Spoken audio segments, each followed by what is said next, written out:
স্বামীজি বলতেন, মানুষের প্রকৃত বিবর্তন ঘটে ত্যাগের মধ্য দিয়ে, কখনোই শক্তি প্রদর্শনের মাধ্যমে নয়।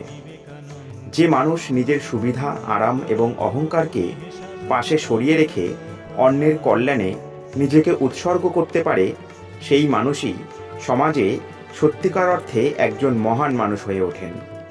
পশুজগতের নিম্নস্তরে যেখানে শক্তির মানে অন্যকে আঘাত করা বা ধ্বংস করা, সেখানে মানব জীবনের শক্তি প্রকাশ পায় সহানুভূতি, সেবা এবং নিঃস্বার্থ ভালোবাসার মাধ্যমে।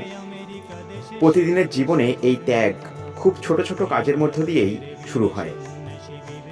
নিজের সময় থেকে একটু অন্যের জন্য সময় দেওয়া, কারো কষ্টে তাদের পাশে দাঁড়ানো, রাগ বা অহং দমন করে ক্ষমা করে দেওয়া, এই সমস্ত ছোট ছোট ত্যাগই আমাদের ভেতরের মানুষটিকে ধীরে ধীরে আলোকিত করে তোলে।